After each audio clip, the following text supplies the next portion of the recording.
Estamos, irmãos, terminando esse mês de maio, mês que foi todo ele dedicado à família. Então estivemos nos domingos, também nas quartas-feiras, estudando e meditando sobre a questão familiar, questão pais e filhos, filhos, pais, esposa, esposo, enfim, uma temática que sempre no mês de maio nos chama a atenção e a oportunidade também de refletir sobre essa questão que deve ser alvo da nossa preocupação, não só dos meses de maio, mas sempre, em todos os dias, em todos os meses, na igreja devemos estar sempre preocupados com essa questão. E eu vou ler aqui hoje, na primeira carta de Pedro, no capítulo 3, ler alguns versículos aqui, começando esse capítulo, a partir do versículo de número 1.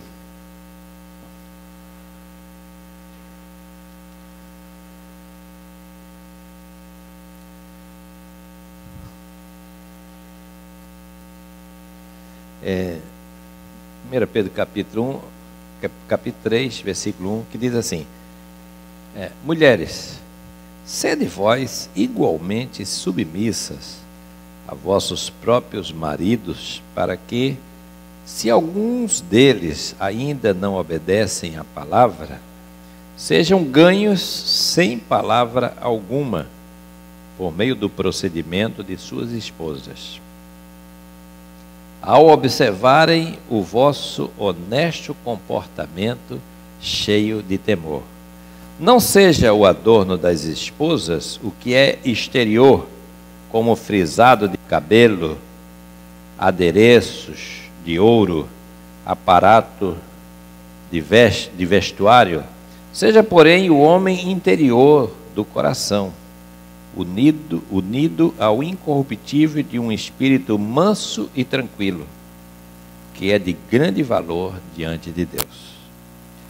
Pois foi assim também que a si mesmas se ataviaram outrora as santas mulheres que esperavam em Deus, estando submissas a seus próprios maridos, como fazia Sara, que obedeceu a Abraão, chamando-lhe Senhor, da qual vós vos tornastes filhas, praticando o bem e não temendo perturbação alguma.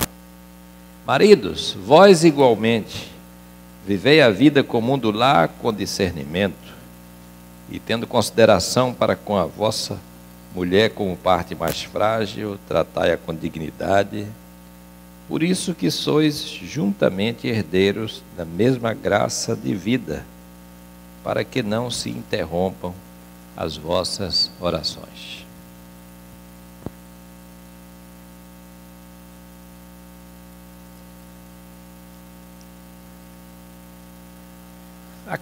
Na carta de Pedro, ele, aqui nesse trecho, é uma continuação da discussão sobre relações humanas, relações pessoais, relações, né, de pessoas na vida cristã.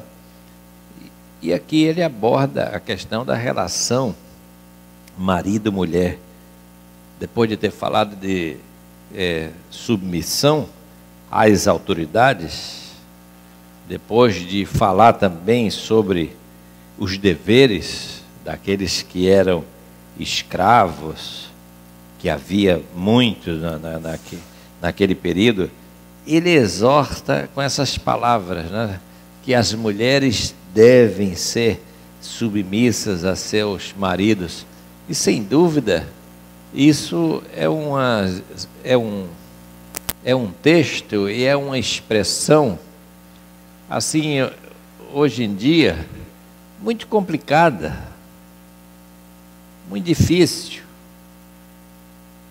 E confesso que ao ler esse texto e ao buscar fazer uma exegese, uma interpretação, assim, são muitas as dificuldades para que a gente entenda o que significa de fato o que o apóstolo está dizendo, o que ele quer dizer com isso. Porque a maneira simplista a gente sabe, é muito... mulheres, seja submissa ao seu marido, ou seja, obedeça a ele e pronto. Ele falou, está falado, e você fique na sua. Quer dizer, uma leitura simplista da Escritura é assim, e quem tem uma leitura subordinacionista vai fazer exatamente dessa forma. Entende? Ou seja, não cabe mais nada a mulher a não ser obedecer ao marido, assim como o escravo tem que se obedecer a seu dono. Quer dizer, então essa é uma visão. Veja que ele começa com a expressão, né, igualmente, ou uma outra tradução diz assim, do mesmo modo. Significa que ele está tratando dessa questão já anteriormente. E aí, quando ele entra aqui nesse ponto, ele, do mesmo modo, ou seja, igualmente, aí no versículo 1, quer dizer, ele está falando aos leitores, está falando acerca desses que são escravos, então, do mesmo modo, as esposas, os esposos, enfim, finalmente todas as pessoas, igualmente quer dizer, também para esse grupo de pessoas, e aí ele se dirige às mulheres como se dirigiu a outro grupo de pessoas. Então, é essa visão inicial. Ele enumera os deveres aqui, tanto das esposas, quanto os deveres dos esposos. E ensina a igualdade entre o homem e a mulher. Igualdade que às vezes fica difícil das pessoas enxergarem. Difícil de enxergar que está se falando dessa forma. Ou seja, em lugar algum vai ficar implícito que a mulher é inferior ao seu marido. Ele enfatiza isso sim. A ênfase dele é o papel que cada um tem. Cada um tem um papel e ele está enfatizando esse papel. Ele fala desse papel da mulher nos 6 primeiros versos e vai falar no 7º dos maridos. Dedica um parágrafo para a mulher, só que esse parágrafo é mais longo, porque ele vai explicar por que ele está falando, ou por que ele está dizendo dessa maneira. E dos homens, ele gasta um parágrafo, que é o versículo 7. Então, esse é um texto que tem sido muito questionado. O pessoal feminista dizendo, não quer ler isso não. Não cabe mais esse negócio. Quem submissa que nada? Lá em casa quem manda sou eu mesmo, como é que eu vou ser? Submissa. Submissa vai ser ele. Esse papo, ele está presente, né? Essa conversa está presente na cabeça de muita gente boa, né? Então é um trecho assim, questionado. Tem gente fugindo de falar dessas coisas hoje por conta dessa complicação, porque não sabe sair desse nó, né? E aí gera-se umas visões feministas equivocadas, né? Porque o que é preciso mostrar é que há entre o homem e a mulher, do ponto de vista da visão de Deus, uma relação simétrica e não assimétrica. Uma relação assimétrica é assim, um manda, outro obedece, isso é assimétrico. Mas uma relação simétrica é uma relação entre iguais. Entre pessoas que são iguais. Homem e mulher. Então, por isso se gera, por uma visão equivocada, se gera preconceitos quanto àquilo que a Bíblia diz em relação a uma vida cristã sadia. Veja que Pedro, se ler direito o texto, ele está preocupado com o testemunho que uma mulher cristã ela pode dar, no caso, né, uma mulher que se tornou cristã e o marido dela não se tornou cristão. É isso que o texto está dizendo aqui. Não? Ou seja, você lê aqui como? Seja submisso a seus próprios maridos, para que se algum deles ainda não obedecem à palavra, sejam ganhos, sem palavra alguma. E como é sem palavra alguma? Simplesmente na ação, no testemunho cristão, por meio do procedimento dessas esposas. Ou seja, se tornou cristã e não se tornou rebelde, não. Se tornou cristã e não se tornou malcriada. Não vou mais fazer isso. Não é isso. Principalmente, irmãos, imagina, isso aqui é uma cena do primeiro século cristão. Essa igualdade que se vai. Isso não tinha nem sonho isso aqui. Pedro está escrevendo dentro do primeiro século. Tinha nada essa coisa. Mulher era cidadã? Não, mulher não era cidadã. Então, quando lê a Bíblia, pare de pensar que o texto foi escrito ontem. Mulher não era nada, testemunho de mulher não era nada. Mulher, criança, estrangeiro e escravo, era tudo a mesma coisa. A Grécia inventou a democracia no século V a.C., o século de Péricles. Agora vamos ter uma democracia. Só que a democracia não valia para mulheres, nem crianças, nem escravos, nem estrangeiros.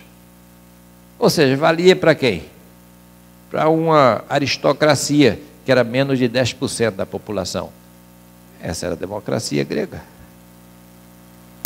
Uma democracia para 1/10 ou menos da sociedade.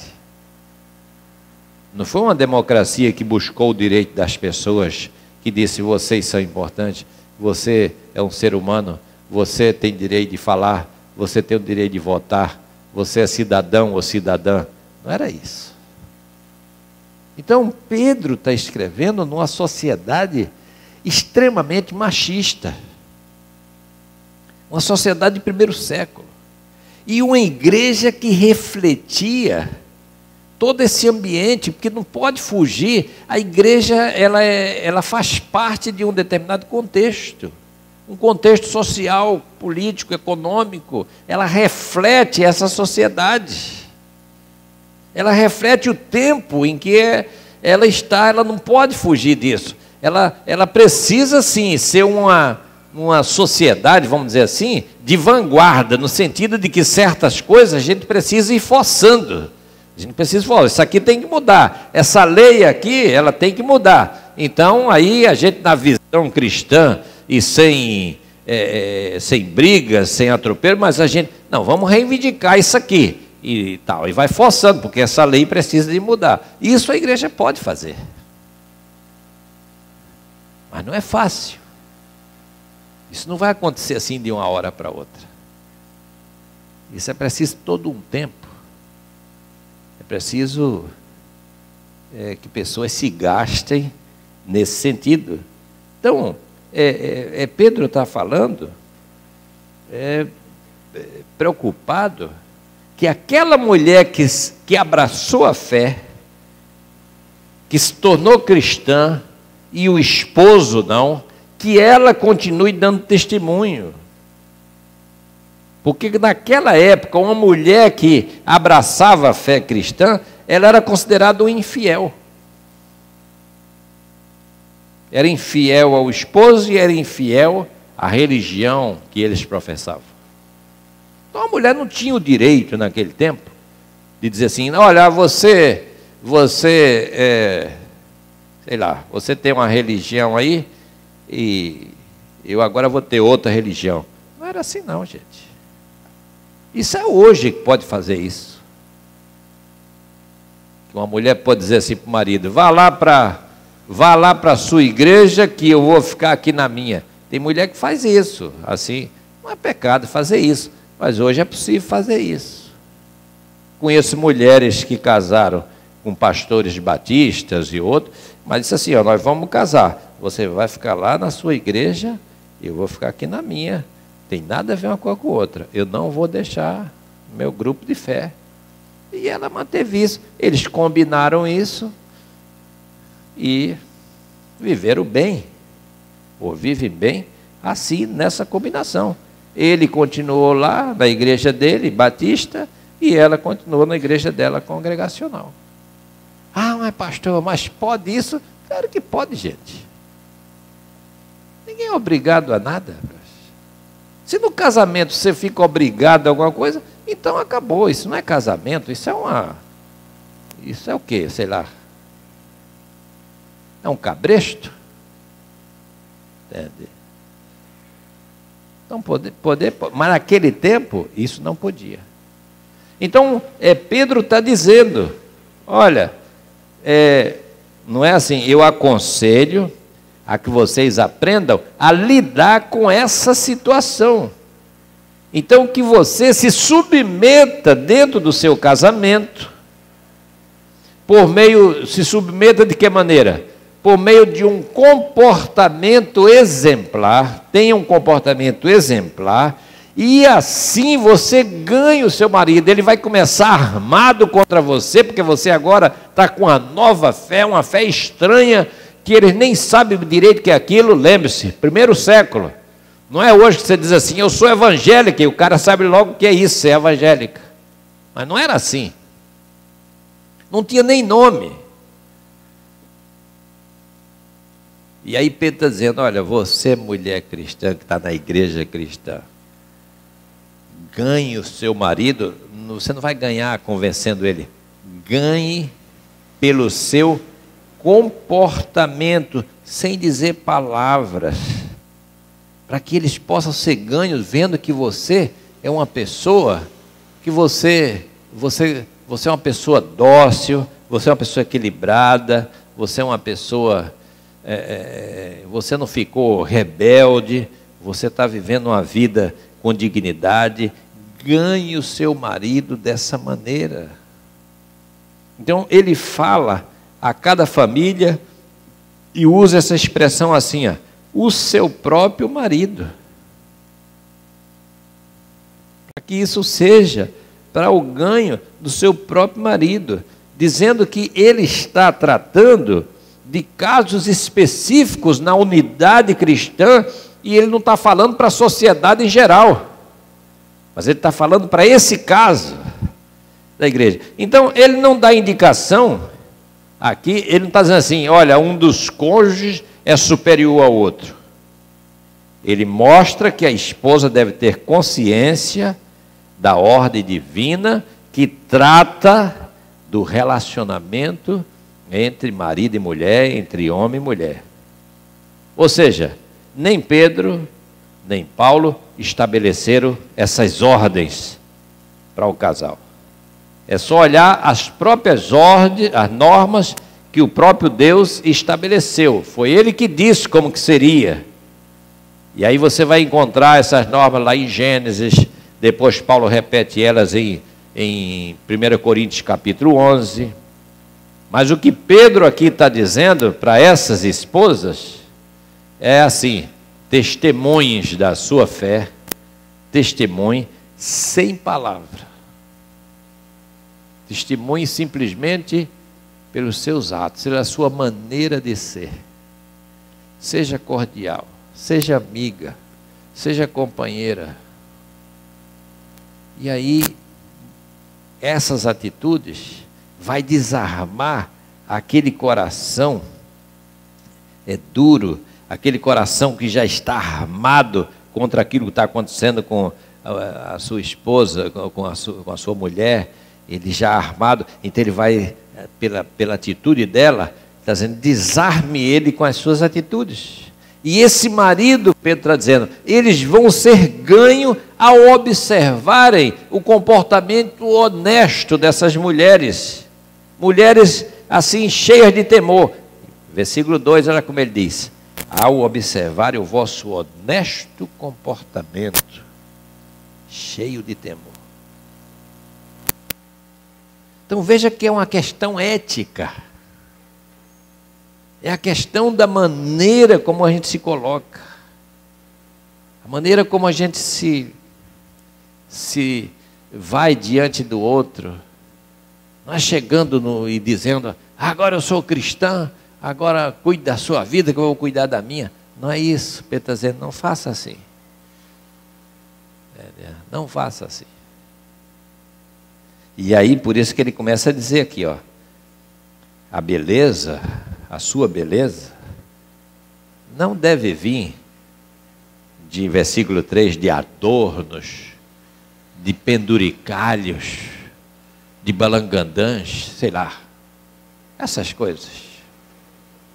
Se bem que ele não está proibindo, ele está dizendo assim, não deve ser essa a ênfase. Existe a beleza exterior, mas ele diz, mas há uma beleza interior também. Ele não está desconsiderando nenhuma das duas, mas ele está dizendo assim, a beleza interior é muito mais importante. Esse seu modo de ser, esse seu comportamento, essa maneira de agir, essa prudência, isso é o mais importante.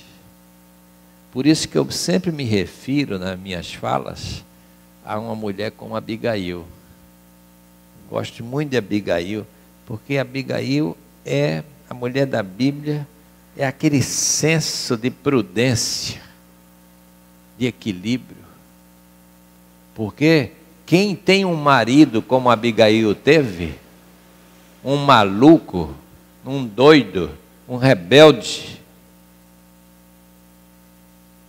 Nabal, insensato, e ela soube levar aquele casamento, e levou até quando o casamento dela? Divorciou. Eu vi gente fazendo assim, nem tinha divórcio, gente, que é isso? Nada disso, né? Ela viveu com ele até ele morrer. Lembra não que ele teve um ataque cardíaco e morreu? Pois é, ela foi com ele até o fim. Entende? Pois é, foi com ele até o fim. Agora, era boa gente ele? Não. Não era boa gente. Um homem extremamente difícil. Uma vez eu estava falando sobre isso numa reunião de mulheres assim, e uma mulher falou assim, eu sei o que é isso, pastor. Parece até que está falando lá de casa. Pois é, cada um tem, às vezes a pessoa tem um Nabal em casa. Entende? É uma difícil, complicado. Entende? Difícil. É isso. E Abigail soube levar, sobre conduzir aquele casamento. Então veja bem, Pedro está dizendo assim, eu não desconsidero nada. Ele não está dizendo aqui que a mulher não deve se arrumar, por versículo 3, cuidado com esse negócio de penduricalhos, balangandãs, não sei o que, adereços e brincos e não sei o que. Ele não está dizendo que não é para fazer isso. Todos nós precisamos nos arrumar. Arrumar quer dizer, ficar bonito. Isso mostra também que a gente está se valorizando. Não é uma pessoa que se arruma, é uma pessoa que está bem com a vida e tal. Quem entra em depressão não quer saber de se arrumar nada. Mas quando você se arruma, bota um batom, sei lá, bota uma coisa, significa que você, eu estou para cima, estou aí e tal, estou bem. Né? Então ele não está condenando isso. Não há proibição quanto ao uso de cosmético, de qualquer outro ativo, cuidar do cabelo, cuidar da roupa, tudo, usar joias. Bem, usar joias, eu só diria que isso aqui no Rio de Janeiro não é aconselhável, né? Melhor não usar. Mas isso é outra situação, entende? Situação de perigo. Eu estava lá com Priscila em Recife, aí o camarada chegou, um segurança, é de ouro, o negócio que ela estava usando, é de ouro. Aí a gente ficou assim, por que está perguntando? Porque se for de ouro é melhor tirar, isso aqui não convém. Isso aqui, o pessoal passa e arranca e tal. Era um segurança de rua e tal, entende? Achei legal, disse que bom, entende? Pleno centro do Recife. Mas a pessoa com essa preocupação, precisava botar um som desses aqui, assim, né? Para alertar as pessoas com essa coisa de usando aí colares de tal, entende? Para evitar esse tipo de coisa. Mas o que Pedro está dizendo é que o mais importante que o vestuário, mais importante que a aparência, é isso que está em nosso interior, essa beleza interior, da gente saber lidar com as situações mais difíceis, lidar com a outra pessoa com a qual convivemos, lidar com essas diferenças, né? Então, ele está alertando, olha, cuide do seu interior, porque o ser interior, ele é muito importante. Essa beleza interior, ela deve ser inalterável. A beleza de um espírito manso, um espírito de cordialidade, de saber lidar com as situações, às vezes complicadas, do cotidiano, do dia a dia, nas situações, e aí você vem com aquela palavra que quebra tudo, aquela palavra mansa, aquela palavra cordial, aquela palavra que traz paz. Isso é a beleza interior. E Pedro diz, isso aí é muito mais importante que qualquer coisa. Isso não significa fraqueza, isso significa sabedoria, ser sábio. E ele disse, isso é de grande valor diante de Deus. E aí ele vai lançar mão de exemplos da antiguidade. E ele vai falar, por exemplo, do exemplo de Sara. Está aí, ó, Sara. Mulher mansa, mulher humilde, que soube ser a esposa soube ser a esposa de Abraão, soube ser companheira dele. Ele faz uso aqui do Antigo Testamento. Então ele diz, ele apela para esse modelo dessa era patriarcal, mas enfatizando o que em Sara? O valor espiritual. E ele chama essas mulheres de santas. Isso não quer dizer que elas eram perfeitas, mas refere-se ao relacionamento delas para com Deus. Um relacionamento santo significa um relacionamento, não é, que leva todas essas questões difíceis, mas procura resolvê-las diante de Deus com humildade. Isso é santidade, essa nossa relação, esse nosso jeito de agir, de fazer, de querer, não é, que haja equilíbrio, que haja paz, que haja harmonia. Isso é uma atitude santa, santa nesse sentido.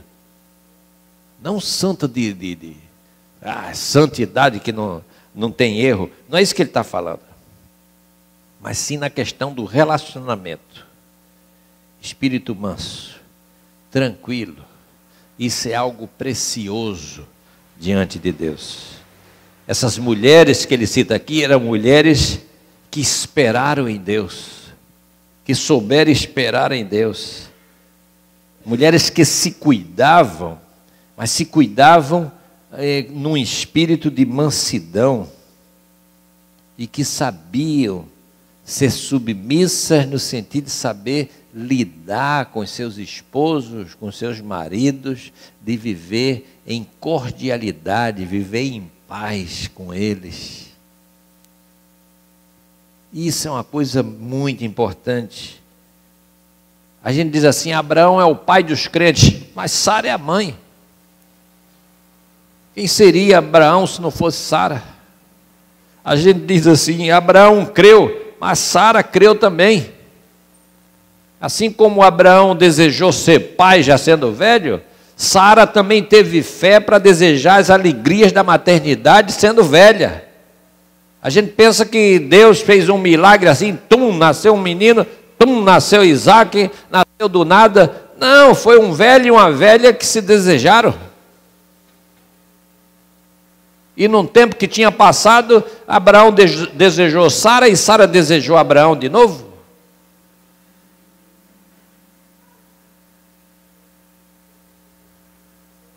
Porque se não fosse isso, quer dizer, mas como é que eles... Então como é que a coisa aconteceu? Porque tiveram fé, ambos. Porque o que é que a fé faz? A fé rejuvenesce as pessoas. E porque você rejuvenesce, você deseja de novo. Esse é o segredo.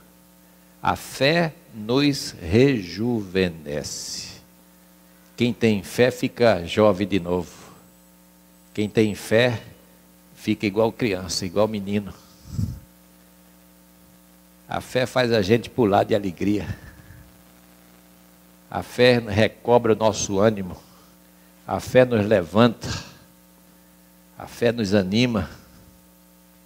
Por isso que Jesus disse, olha, quem não entrar no reino de Deus como uma criança, não vai poder entrar. Então, a gente tem que ficar igual menino. A gente tem que começar a pular de novo, se alegrar de novo na presença do Senhor. Então, finalmente, para a gente fechar aqui, ele falou bem como é que é das mulheres. Ou seja, saiba lidar com seu marido, é isso aí. Agora, e marido? Aqui no verso 7, Pedro faz 3 exortações para o marido, para a gente terminar. Num versículo só, ele faz 3 exortações. Os maridos, primeiro, devem ter consideração. Tenha consideração, pá. Aí mas isso é fácil. Fácil. Pergunta às mulheres se é fácil. Ter consideração. Às vezes não tem consideração nenhuma. Mas Pedro está dizendo, ó, maridos, igualmente, com discernimento, vivei em vida comum lá com discernimento, tendo consideração. Então ele diz, tem que ter consideração. Considerar, pensar as coisas juntos. Os maridos devem entender que o casamento são construídos sobre uma fundação de amor e relacionamento abençoado mútuo entre um homem e uma mulher, tendo consideração um com o outro, e o marido com a sua esposa. Porque sem consideração não vai. Sem levar em conta, sem esse respeito, sem esse cuidado, não vai. Então ele ordena, olha, vocês maridos precisam ser atenciosos com as suas esposas. Sejam atenciosos com as suas esposas. Essas esposas devem ser amadas, e amadas de uma maneira cristã, assim como é o amor de Deus conosco, assim como é o amor de Jesus Cristo e do Espírito Santo, amadas de uma forma cristã. Amem as suas esposas. Ele está aqui se dirigindo a homens que são cristãos, Porque na sociedade patriarcal daquela época não tinha nada disso, gente. O camarada tinha uma esposa, e essa esposa não dava um filho a ele bota ela de lado, vamos arranjar outra. Era um negócio assim, entende? Arranjava uma mulher, a mulher não cozinhava bem, aí ele dizia, deixa ela de lado, arranja outra. Era assim que funcionava. Aí você vai dizer assim, mas pastor, isso aí é um pouco exagerado, esse negócio largava assim a mulher de qualquer jeito. Era exatamente assim. Podia deixar. Moisés, falaram para Jesus, né, de que no tempo de Moisés se deixava uma mulher por qualquer motivo, e era por qualquer motivo mesmo. Um dos motivos, por exemplo, era se a mulher não sabia cozinhar, se a mulher não sabia fazer as coisas em casa, se ela não sabia, o marido tinha todo o direito de pedir carta de divórcio. Ia lá no sacerdote e dizia assim, não quero mais ficar com essa mulher não. O sacerdote dizia, por quê? Ela não sabe fazer nada em casa, não sabe fritar um ovo. Aí o sacerdote, é assim que funciona? Então, está aqui, está lavrada a carta de divórcio. Era assim que funcionava.